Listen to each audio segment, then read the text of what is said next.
बिस्मिल्लाहिर्रहमानिर्रहीम, अस्सलाम वालेकुम नाज़रीन, आप देखें प्रोग्राम टू द पॉइंट। मैं हूं मोहम्मद जुनेद हलीम। नाज़रीन, 10 जून को वफाकी बजट 2022-23 पेश किया गया। उसके बाद बारी आई सूबों की। आज केपी का बजट भी पेश किया गया, जिसे खुददार बजट के तौर पे इंट्रोड्यूस करवाया गया है और यह दावा किया गया है कि इसमें ज़्यादा से ज़्यादा आवाम को रिलीफ देने की कोशिश की गई है। फिर बारी आई पंजाब के बजट की, जो कि अब तक ताखीर का शिकार था। और जिस वक्त ये प्रोग्राम शुरू हुआ उससे पहले एक ताज़ा डेवलपमेंट, एक ब्रेकिंग न्यूज़ चली है, जिसमें बताया गया है कि बिलाखिर जो डेडलॉक था वो ख़त्म हो गया है और हुकूमत और अपोजिशन के दरमियान मामलात जो मुज़ाकरात चल रहे थे वो कामयाब हो गए हैं। लेकिन अब देखना यह है कि वो हुकूमत और वो अपोजिशन जो पहले हुकूमत में थी, दोनों ये दावा तो करते हैं कि अवाम को रिलीफ देने के लिए वो तमाम तर इकदाम कर रहे हैं। लेकिन मुझे आज भी वो लाइन मिफ्ता इस्माइल साहब की याद है, जो कि उन्होंने बजट से एक रोज़ पहले, जिस वक्त इक्तिसादी सर्वे पेश किया जा रहा था, दोहराई थी। और उन्होंने कहा था कि हमें उम्मीद है कि इस बजट से IMF खुश हो जाएगा। लेकिन सवाल यह है कि IMF को तो आप अब तक खुश नहीं कर सके, जिसका इकरार आप भी कर रहे हैं। अवाम को नाराज़ करके क्या आप एक कामयाब सियासतदान या वो अहदाफ हासिल कर पाएंगे जिसके लिए आप हुकूमत में आते हैं? और ये सिलसिला कब तक जारी रहेगा? इमरान खान साहब जो कि कहते थे कि मैं खुदकुशी को तरजीह दूंगा, मैं बड़ी शर्मिंदगी महसूस करता हूं जब बैरूनी दुनिया के सामने कशकोल लेके जाता हूं या उनके सामने हाथ फैलाता हूं, उन्होंने भी रिकॉर्ड कायम किए। और ख़ुद उनके अपने जो वज़ीर थे, वज़ीर ख़जाना शौकत तरीन साहब, वो झुटलाते रहे कि जी इन्होंने अब तक की तारीख का 80% नहीं 76% कर्जा लिया है। तो 76% को तो वो खुद भी तस्लीम कर रहे हैं। तो वो आलिशान कटोरा जो कि हमने पूरी दुनिया से मांगने के लिए ले रखा है, और IMF की शराइत मानने पे हम तब तक मजबूर हैं जब तक हम इस मुल्क को कर्ज पे चलाते रहेंगे।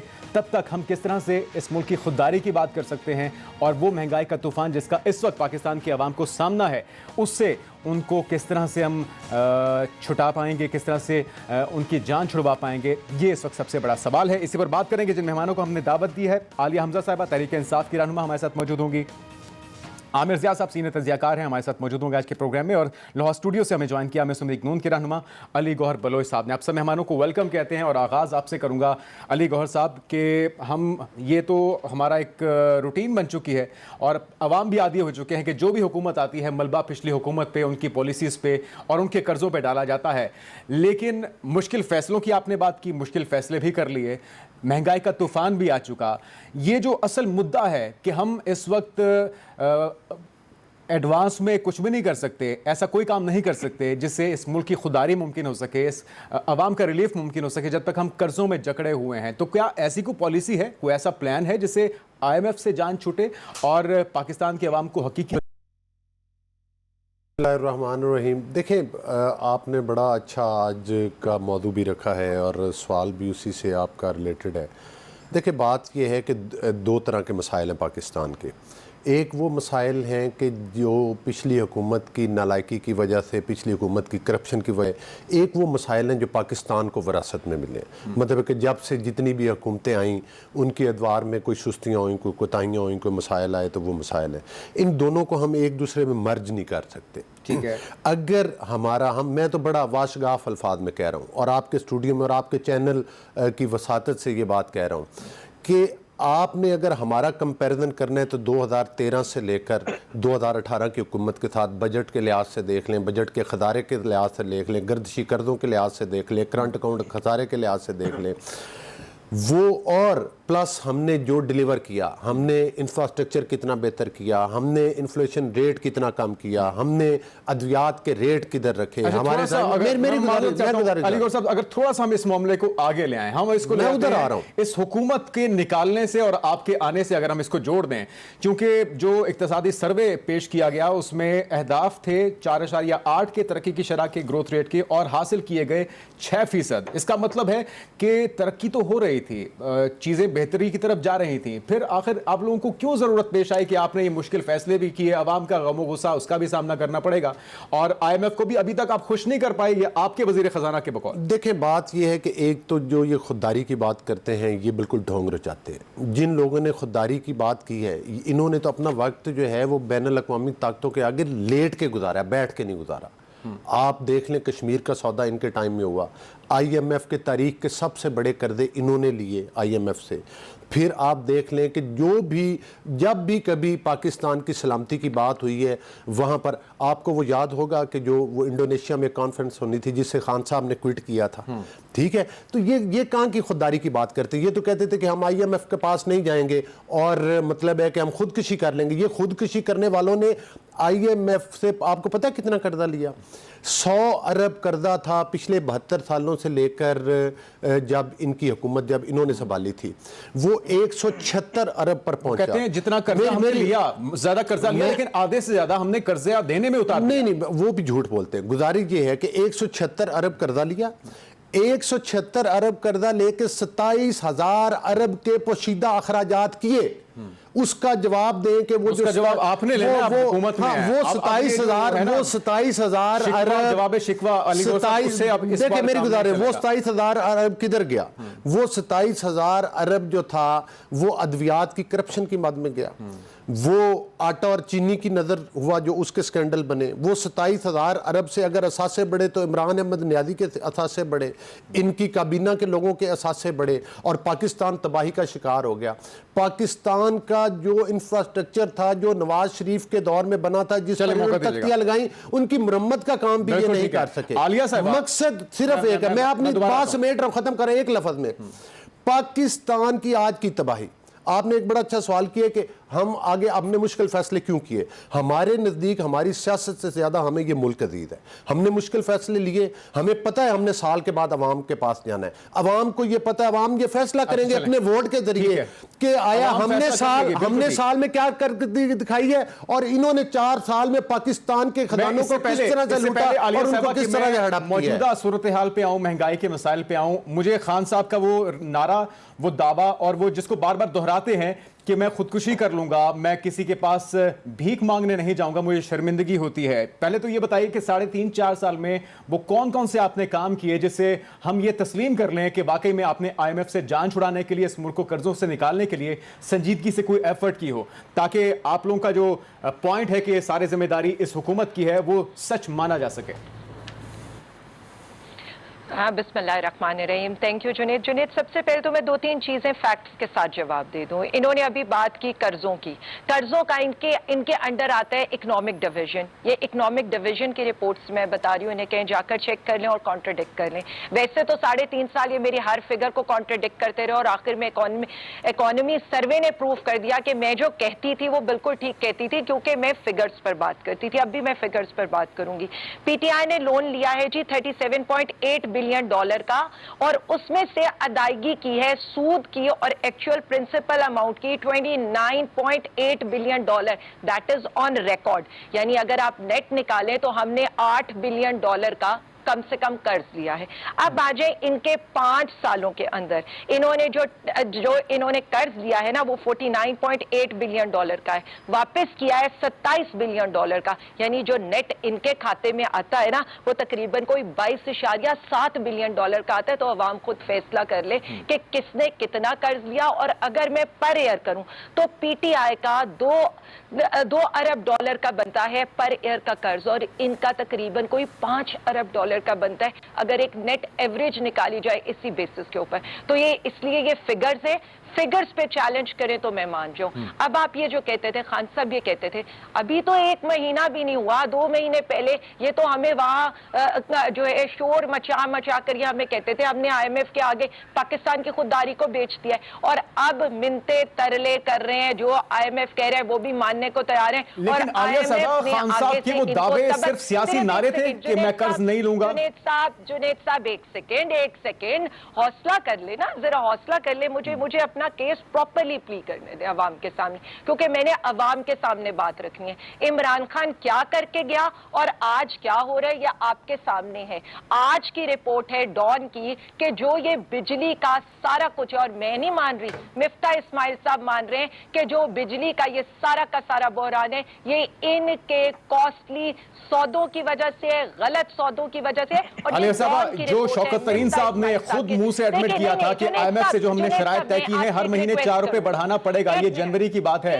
तो आप सारा मलबा इन पे कैसे डाल सकते हैं? ये तो बहस कहीं और निकल जाएगी। मैं सिर्फ ये जानना चाह रहा हूं, आप एक बड़े स्टेक होल्डर हैं, इस मुल्क की बड़ी सियासी जमात है, आपके पास कोई फॉर्मूला है कि हम कर्ज से जान छुड़ा सके, IMF से, और अपनी खुददारी को वापस ला सके? लेना एक सेकेंड, या देखिए मेरी एक बात सुन ले, छोटा सवाल कर ले, जवाब बड़े ज्यादा हैं जवाब, क्योंकि हम अगर कुछ गलत कर रहे थे ना, तो इकोनॉमी के सर्वे के अंदर, इकोनॉमिक सर्वे क्या कह रहे हैं कि हमारी 6% की कंसेक्टिवली 2 साल की ग्रोथ आ रही है, इनके 5वें साल में एक दफा की ग्रोथ थी, और टारगेट ग्रोथ का, तरक्की की शरह का ये 4 पर लेकर जा रहे हैं। हमारी ज़राअत की जो टारगेट था वो 2.2 का था, हमने 7.2 का दिया है, और ये डाउनग्रेड करके उसको कहां पर लेकर जा रहे हैं? हमारा जो इंडस्ट्री का, यानी लार्ज स्केल मैन्युफैक्चरिंग, कैटेगोरिकली बताते हैं इन्वेस्टमेंट कितनी आ रही है, जॉब क्रिएशन कितनी हो रही है। वैसे तो जॉब क्रिएशन का भी इनके अंडर लेबर वाली जो है मिनिस्ट्री, उसने बता दिया कि पर ईयर कितनी PTI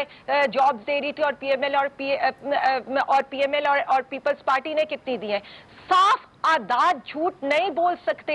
और अब ना हमारी हुकूमत है, वजीर आजम एक चीज को उसके नीचे नेशनल अकाउंट्स की मीटिंग चले, आपकी बात होगी मुकम्मल जा रहे हैं कि इमरान खान क्या सही कर रहा था, क्या गलत कर रहा था। आज आके $7 बिलियन, इतने ये नालायक और नाअहल है कि $7 बिलियन ये बजट के अंदर डालना भूल जाते हैं। इनको ये नहीं पता कि डॉलर का क्या रेट हमने बजट के अंदर लिखते हैं, और ये कह रहे हैं गलती होगी। लेकिन इतनी खराबी के बावजूद खान साहब सड़कों पे क्यों नहीं आ रहे, ये समझने से हम कासिर हैं। मैं इसका जवाब आपसे लूंगा, अब मौका दीजिएगा, सबको बारी बारी में मौका देना चाह रहा हूं। मिर्जा साहब, आपके पास कोई हल है कि जो सियासी जमातें पिछलों पे मलबा डालती हैं, ना तो इन हुकूमतों की शान शौकत में, इनके प्रोटोकॉल्स में, इनकी सिक्योरिटी में किसी किस्म की कमी बेशी होती है, ना ही इनका जो रहन सहन है, इनका लाइफस्टाइल है, उसमें कोई कमी हम देखते हैं, लेकिन अवाम, एक आम पाकिस्तानी मुसलसल कर्ज का बोझ उसके ऊपर बढ़ता जा रहा है। हमारी जान छूटने का कोई फॉर्मूला किसी सियासी जमात के पास है आपके ख्याल में? ये बड़ा, एक तो आपके सवाल में मेरे ख्याल में जवाब भी है।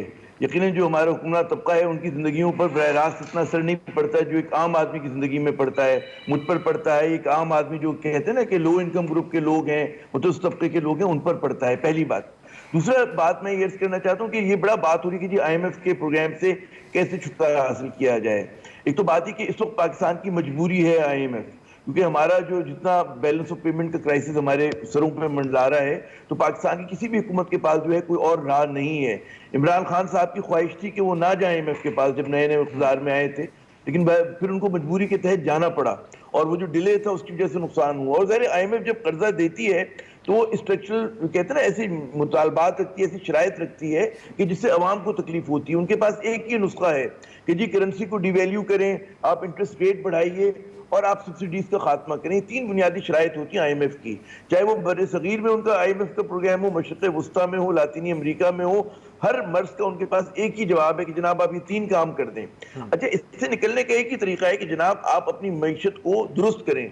हमें अपनी एक्सपोर्ट्स बढ़ानी होगी, हमें जो नुकसान में चलने वाले इदारे हैं उनको रिवैम्प करना होगा, कुछ को प्राइवेटाइज करना होगा, कुछ को प्रॉफिट में लाना होगा। लेकिन आमिर साहब, हम ये भी देखते हैं, आप इंपोर्ट एक्सपोर्ट की बात करें, बहुत इंपॉर्टेंट ये भी मामला होना चाहिए, लेकिन जिन चीज़ों में हम खुद कफील हैं, ज़रूरी मुल्क है लेकिन गंदम हम इंपोर्ट करते हैं, इसी तरह और चीज़ें, खाने पीने की अजनास, वो हम दूसरे मुल्कों से इंपोर्ट करते हैं, फिर अगर एक्सपोर्ट भी करते हैं उस पर सब्सिडी लेते हैं, लेकिन हर चीज़ का खमियाजा महंगाई की सूरत में अवाम को ही भुगतना पड़ता है। बिल्कुल दुरुस्त कह रहे हैं आप जुनैद। बात ये कि देखें, वो जो इंपोर्ट सब्स्टिट्यूशन होती है वो नहीं होती।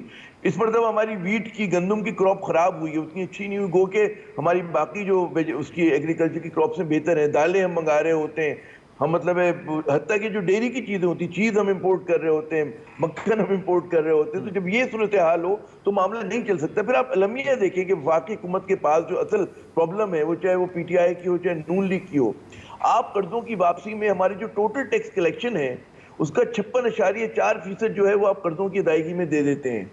आप टोटल रेवेन्यू कलेक्शन का मोर देन 43% आप जो है वो आप कर्जों की अदायगी में दे देते हैं। तो आप सोचें हमारे पास बचता क्या है। 18वीं तरमीम के बाद जो बड़ा जुल्म हुआ इस मुल्क के साथ, 18वीं तरमीम के बाद फिर सारे पैसे जो हैं, जो खर्चा, जो मतलब है असल दौलत जाती है, सूबों के पास जाती है, जिम्मेदारी वफाकी हुकूमत के पास रह जाती है, इनकी दिफा की और कर्जों की बुनियादी तौर के ऊपर।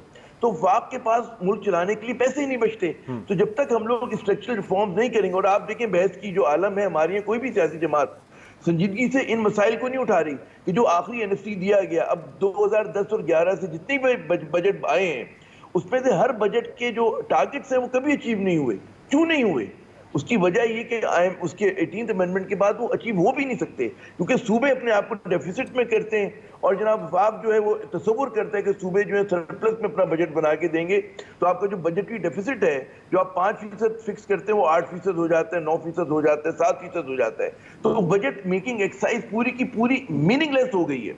अब मिफ्ता साहब ने जो भी टारगेट दिए मैं आपको यकीन दिलाता हूँ नहीं ये अचीव कर सकेंगे। उसकी सबसे बड़ी वजह ये क्योंकि आपका जो पूरा स्ट्रक्चर है वो खराब हो चुका है। उसमें हमारी बदकिस्मती है कि जिस तरह की बाहमी सरफटोल हो रही है सियासतदानों में और संजीदगी के साथ जो है इन मसाइल पे बात नहीं हो रही, सिर्फ ब्लेम गेम होता है। मिफ्ता साहब तकरीर की, उन्होंने वही तकरीर की जो मेरे कहते हैं ना सुनते सुनते बाल सफेद हो गए। 30 साल से मैं देख रहा हूँ कि हर जो आदमी आता है वजीर खजाना वो कहते हैं जी पुरानी हुकूमत जिम्मेदार है।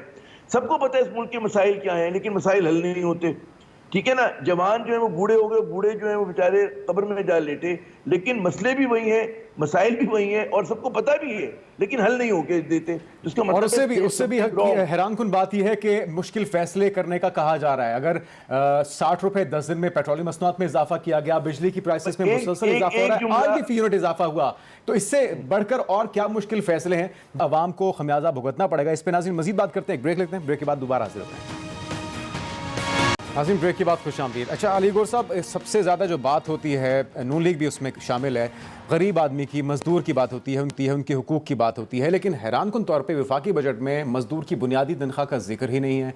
उस जो इस हालात के मुताबिक भी अगर आप उनको प्रायोरिटी नहीं समझ रहे हैं, उनका तज़किरा नहीं कर रहे, इसका मतलब है कि आप उन्हें नज़रअंदाज कर रहे हैं। देखिए इस बजट में जितनी तबकात का अहाता किया गया और मैं समझता हूँ कि इसमें तो सबसे ज़्यादा जो मजदूर तबका है उसका हर लिहाज से ख्याल रखा गया। जिस तरह से कि अभी आपने देखा कि इस बजट में पहले जो मिनिमम जो थी मतलब है कि जिससे इनकम टैक्स लगता था वो 4 लाख से बढ़ाकर 12 लाख कर दी, ताकि महंगाई की वजह से जो पिसा हुआ तबका है वो टैक्स नेट से बाहर आए। आप अगर ये छोड़ देंगे तो आवाम खुद ही फैसला करे कि बुनियादी मजदूर की तनख्वाह क्या होनी चाहिए, तो फिर तो अल्लाह ही हाफिज़ है। सरकारी जो मुलाजमीन है उनके लिए इस मुश्किल हालात में भी आपको पता है कि रिलीफ रखा गया है। फिर उससे बढ़कर इसका जो सबसे बड़ा फ़ायदा है, देखिए हमारा मुल्क बुनियादी तौर पर एक ज़राई मुल्क है और ग्रास रूट लेवल पे जितना रॉ मटेरियल है वो मजदूर भी जो कनेक्टेड है वो मतलब है कि इस एग्रीकल्चर फील्ड से है, चाहे कोई मिलों में काम कर रहा है चाहे कोई खेतों में काम कर रहा है, तो उसमें जो इम्पोर्टेड मशीनरी थी उस सारी से ड्यूटी ज़ीरो कर दी गई हैं। फिर उसके साथ साथ जो हमारी खादें थीं उनके ऊपर सब्सिडी दी गई है, खादों के ऊपर से भी ड्यूटी जो है वो कम कर दी गई है और बाद सेक्टर में तो बिल्कुल ख़त्म कर दी गई है।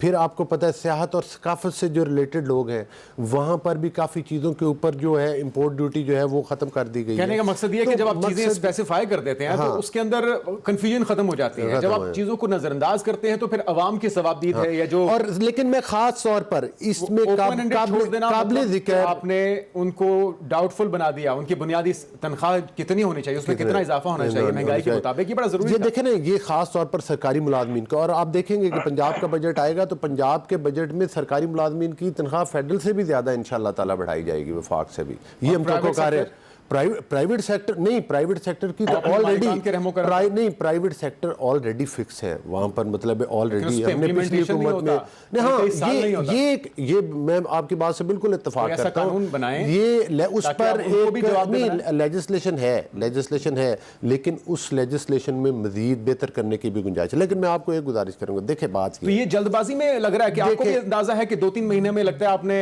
बोरिया बिस्तर लपेट के चले जाना है, इसलिए लंबे काम तब नहीं, हमने तो जुनेद उस चैलेंज को कबूल किया है जिस पे कहते थे कि कोई पॉलिटिकल पार्टी जो है इस वक्त ये टोकरा अपने सर पर उठाने के लिए नहीं तैयार। हमने 2013 में भी चैलेंज कबूल किया था।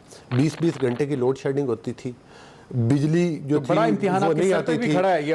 हमने अगर कर्जे लिए, हमने इसका रद्द-ए-अमल क्या देना है? हमने अगर कर्जे लिए तो हमने बिजली के कारखाने लगाए, हमने कर्जे लिए तो हमने मोटरवेज बनाए, हमने कर्जे लिए तो हमने हॉस्पिटल्स और स्कूल और कॉलेजेस की रिहेबिलिटेशन की अरबों रुपए उस सेक्टर में लगाए। आपके बाद ही लोड शेडिंग क्यों बढ़ गई? और नहीं, मैं एक बात बताऊं, इनकी जो सबसे बड़ी जो इनका क्रिमिनल ऑफेंस है वो पाकिस्तान की करेंसी को टका टोकरी करना, उसकी डिवेल्यूएशन करना था, जिस वजह से आज भी जिस वजह से ये कर्जे बढ़े, IMF से कर्जे हमने भी लिए थे, इन्होंने जिन भयानक शराइत पर लिए, जिन भयानक शराइत पर लिए, 27,000 अरब के पोशीदा अखराजात का हिसाब पूछे ना, आप TVN करें। 27,000 अरब के पोशीदा अखराजात की मद में 27,000 अरब कौन खा गया? 2,000 अरब से ज्यादा की बद इंतजामी हुई है। क्या आपके इल्म में नहीं था? बजट के अंदर किसी बजट में इस बद इंतजामी का कम से कम तस्करा नहीं है। दूसरा ये बताइए, अगर आप समझते हैं कि महंगाई का तूफान आ चुका है, बैड गवर्नेंस है, 40 दिन में बेड़ा गर्क कर दिया मईशत का,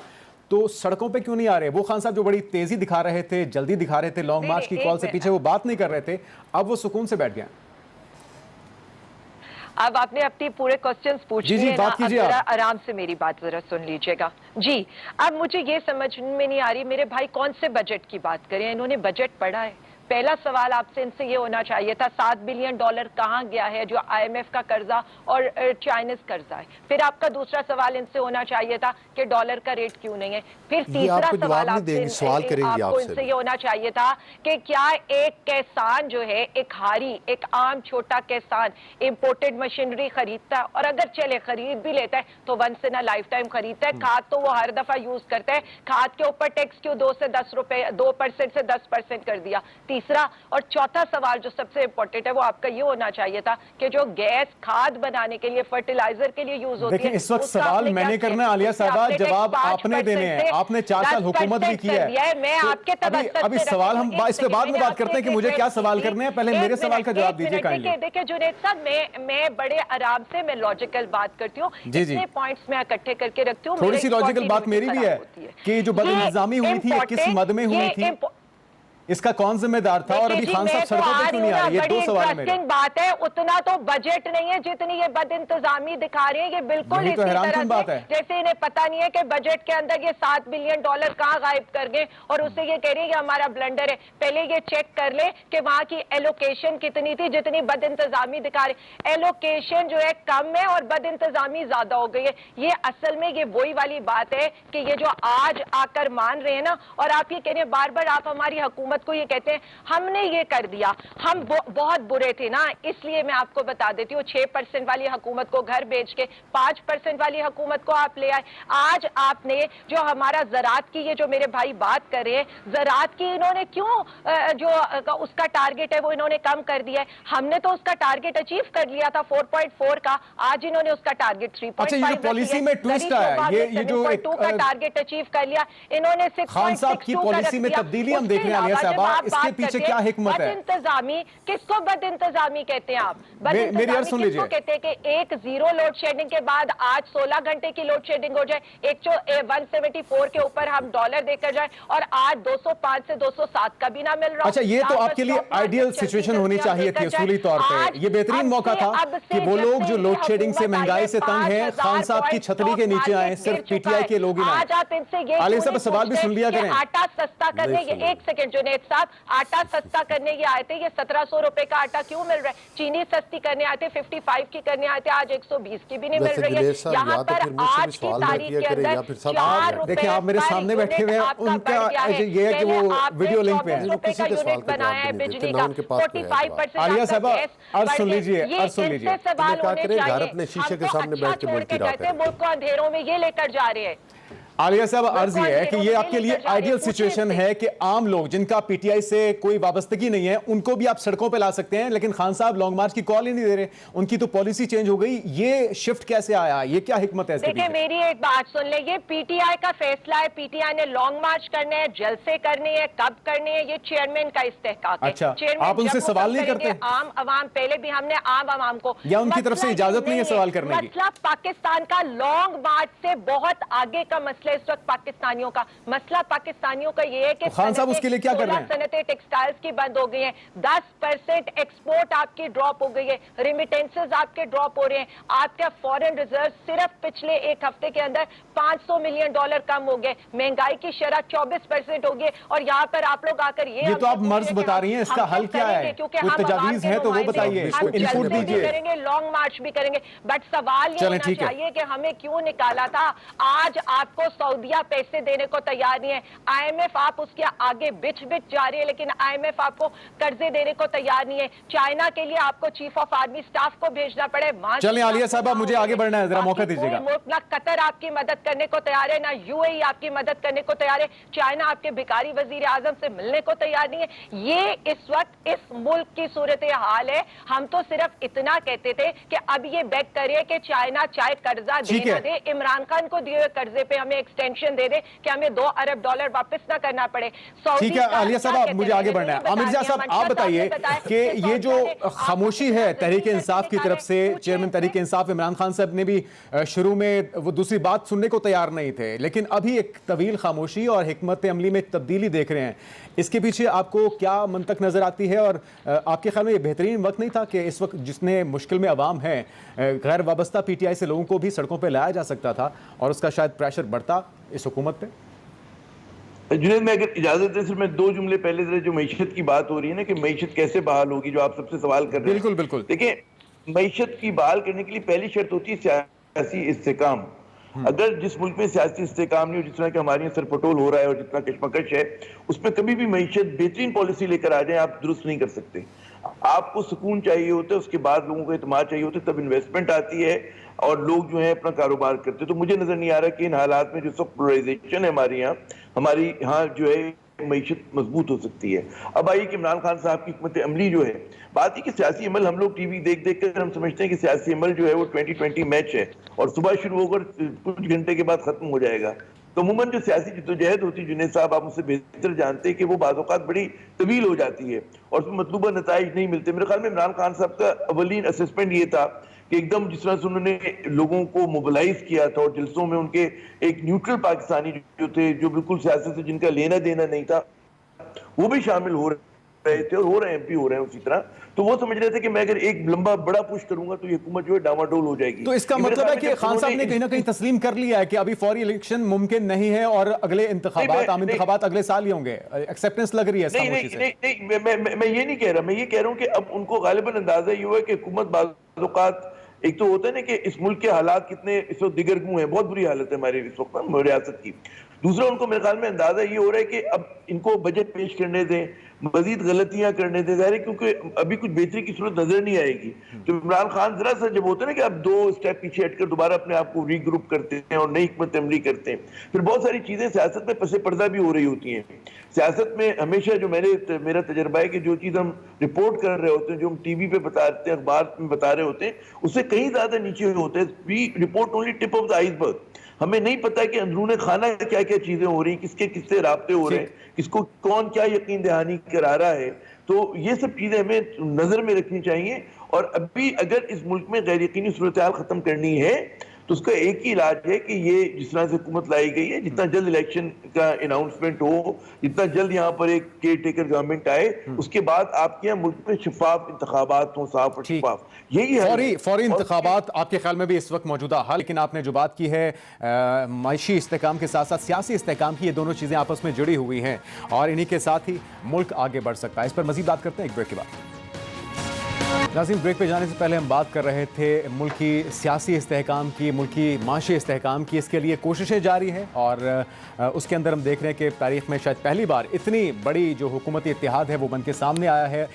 और खान साहब तो इस पर एतराज़ करते हैं कि ये सारे मुझे नीचे दिखाने के लिए या मुझे शिकस्त देने के लिए आपस में एक हो चुके हैं। लेकिन बहरहाल मुल्क के अंदर इस्तेहकाम का होना बहुत ज़रूरी है और तभी हम न सिर्फ पाकिस्तान के अंदर एक इस्तेहकाम ला सकेंगे, पाकिस्तान की आवाम की खुद मुख्तारी की बात कर सकेंगे, बल्कि हमारे पड़ोस में जो एक तवील अरसे से फाशिस्ट हुकूमत मुसल्लत है, जो कि मुसलमानों के ऊपर, कश्मीरियों के ऊपर मुसलसल मजालिम ढा रही है। और ये ताज़ा वाक़या हुआ है, हज़रत मोहम्मद मुस्तफ़ा सल्लल्लाहु अलैहि वसल्लम की शान में गुस्ताखी की गई और जिन मलूनों ने वो गुस्ताखी की उनके खिलाफ कोई मुकदमा दर्ज अब तक नहीं हो सका। हाँ, अरब दुनिया के और मुसलमानों के प्रेशर से उन्हें पार्टी से बेदखल किया गया है, लेकिन अब ये सिलसिला है नाज़रीन कि वहाँ पे वो मुसलमान जो कि सरापा एहतजाज हैं उन्हें पकड़ा जा रहा है, उन्हें गिरफ्तार किया जा रहा है, उनके खिलाफ मुकदमात बनाए जा रहे हैं और उनके घरों को भी तोड़ने तक नौबत आ चुकी है। तो पाकिस्तान इसके लिए मजीद क्या कर सकता है? उनके हमने सफ़ीर को, नुमाइंदे को बुला के एहतजाजी मरासला थमाया है, लेकिन क्या ये करना काफ़ी होगा? इस पर अब इस मौजू पर बात कर लेते हैं। अली साहब, सारी चीज़ें पाकिस्तान की खुद मुख्तारी हो, इस्तेहकाम हो, इसका दारोमदार डायरेक्टली इनडायरेक्टली मुल्क की मईशत से तो होता है, लेकिन जो भारत में हो रहा है, हम कश्मीरियों की आवाज़ उठाते हैं, उसका असर नहीं होता। इस वक्त जो मजालिम हो रहे हैं मुसलमानों को पूरे इंडिया के अंदर, ना सिर्फ मुसलमान बल्कि अक़लियतों के साथ ये सलूक शुरू हो चुका है और हालिया वाक़या आपके सामने है। जो हमने कर दिया वो एहतजाज काफ़ी था या मज़ीद होना चाहिए, और वो किस तरह से पूरा असर होगा?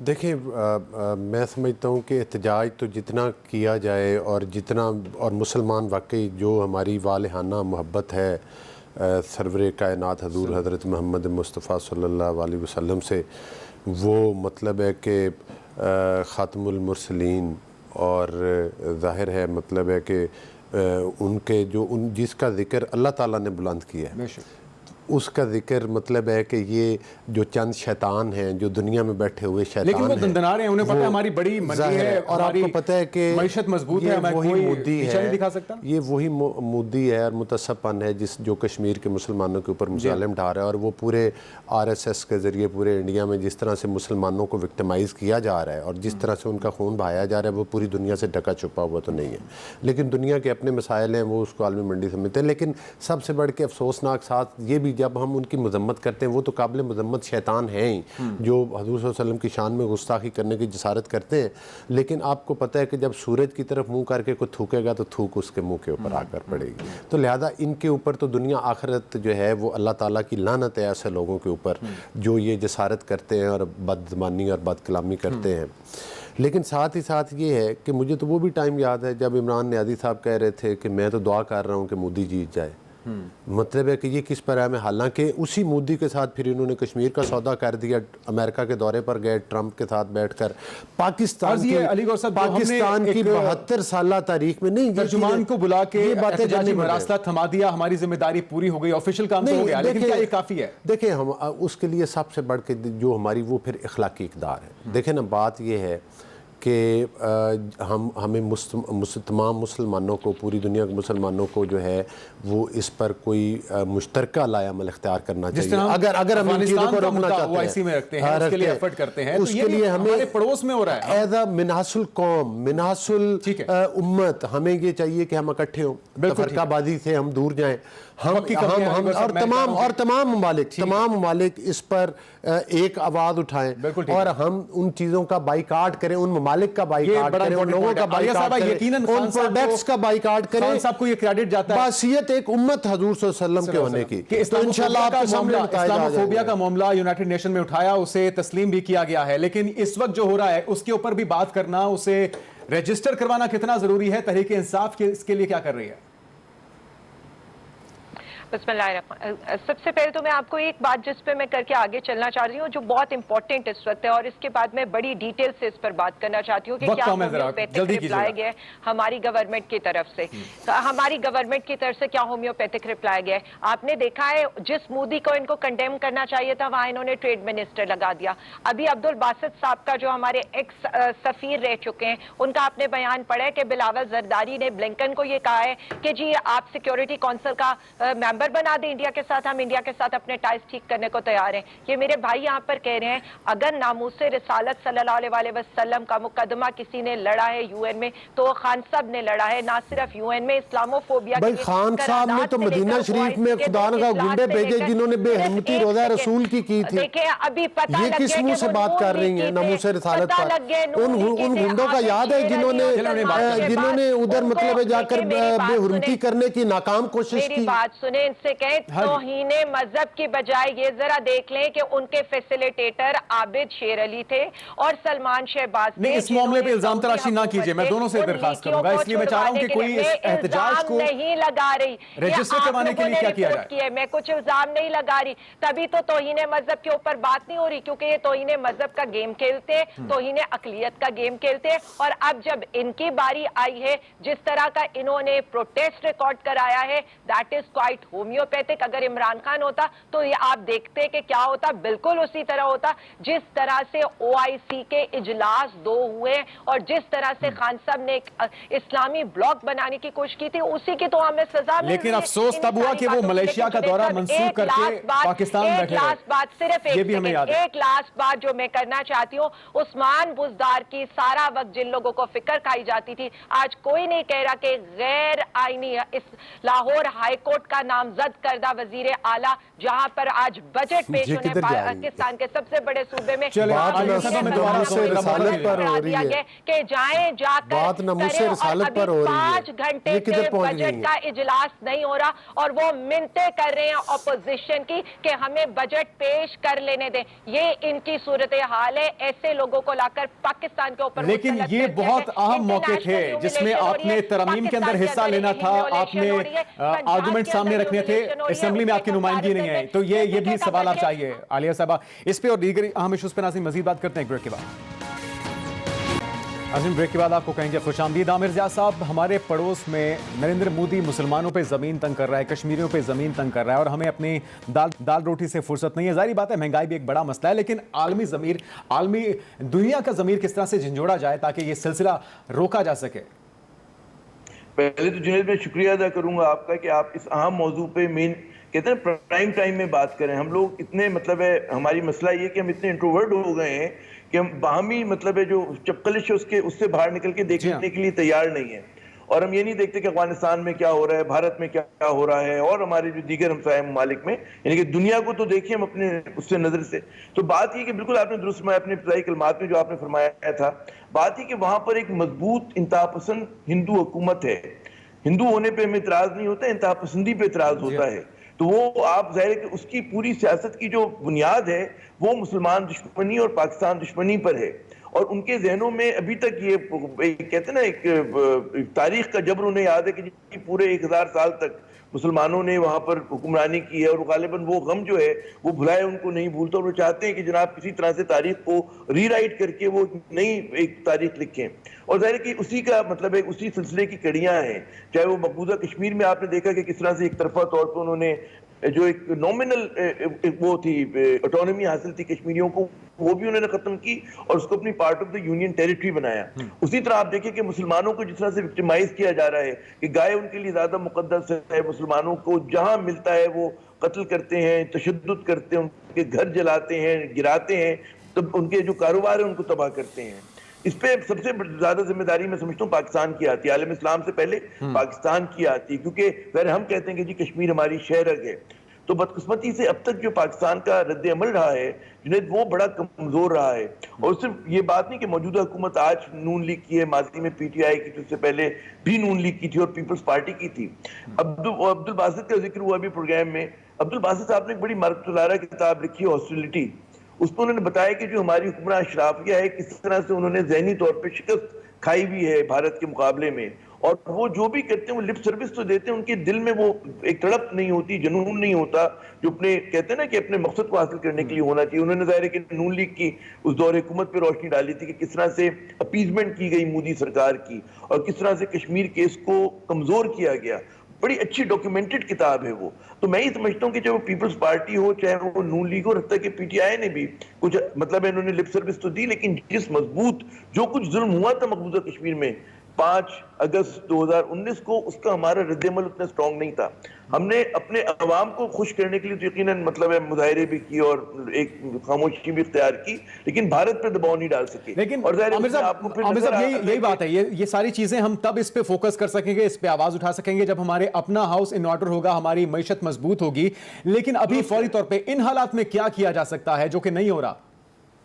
देखिए, एक तो मेरे ख्याल में बड़ा मजबूत और दो टोक अंदाज में हुकूमत की तरफ से जो है बयान से बढ़कर चीज होनी चाहिए, बयान भी होना चाहिए। उनको चाहिए कि कोई ऑल पार्टी कॉन्फ्रेंस बुलाएं और कुछ मसलों के ऊपर हमें अपने तमाम तरह इख्तिलाफात बुलाकर, और उसमें PTI का भी किरदार बनता है कि सब मिलकर एक पैगाम दें कि जी ये चीज नाकाबिले कबूल है हमारे लिए। बिल्कुल ठीक है। आमिर भाई जरा मौका दीजिएगा।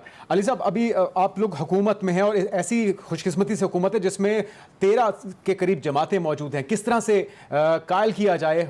तहरीक इंसाफ को भी बिठाइए, आप उनको दावत दीजिए, क्योंकि इस पे मेरा नहीं ख्याल कि वो इनकार करेंगे। देखिए जो सबसे बढ़ के बात है कि वो तो मतलब है हजूर सल्लल्लाहु अलैहि वसल्लम की ज़ात मुबारक, तो वो तो इमामुल अंबिया, जिनकी इज़्ज़त, जिनका ज़िक्र अल्लाह ताला ने अंबिया की इमामत का जिनको मतलब है कि वो सेरा जिनके माथे पे ऊपर सजाया, तो उनके लिए तो उनके तो ज़िक्र को अल्लाह ताला की ज़ात ने बुलंद फरमाया। उससे ये तो नहीं कर सकते बर्फ भी पिघल सके। हाँ नहीं, देखिए हम तो इनको हर तरफ हर दफ़ा हमने तो इनके साथ मिसाके वो उसकी अपना बात मैशत की बात की थी हमने, लेकिन कोरोना का पेंडेमिक आया, इसका मुतस्सब साहब का सामने आया, नहीं मुतस्सब सामने आया, उन्होंने हम तो उन्हें हर चीज में वेलकम करते हैं, लेकिन ये मुतस्सब लोग हैं सर, ये मुतस्सब लोग। मुझे इनसे पूछे फलस्तीन के इशू में ये असेंबली से गायब, कश्मीर के इशू पे असेंबली से गायब, मुझे बताएं केपीके की असेंबली एंजॉय करते हैं और मरकज से बाईकाट करते हैं। आपको इस मामले में दावत दी जाए तो पंजाब में असेंबली के अंदर बैठते हैं और सेनेट में मतलब है कि असेंबली के अंदर बैठते हैं और मरकज से बाईकाट करते हैं। ये देखें ना, ये इनका गलत है। दावत तस्लीम होगी। 6% की ग्रोथ वाली हुकूमत को आप घर भेज देते हैं और अब आप हमसे कह रहे हैं हम भी साके मईशत करें। हम तो इस मुल्क को सही डगर के ऊपर लेकर जा रहे थे, क्यों तब्दील किया? यही तो सारा अवाम इस्लामोफोबिया के लिए अगर आपको बिठाया जाए टेबल पे, उस पे आएंगे इमरान खान साहब। अब हमें आने दें हुकूमत में, हम 16 पार्टियों का मुकाबला पहले भी कर रहे थे। जिस तरह इन्होंने मुल्क का बेड़ा गर्क किया जुनैद साहब, इनसे पूछे कि 24% पर महंगाई किसने पहुंचाई थी? जब हम छोड़कर गए थे, हम तो 4% पर छोड़कर गए थे, 24% इन्होंने महंगाई बढ़ाई।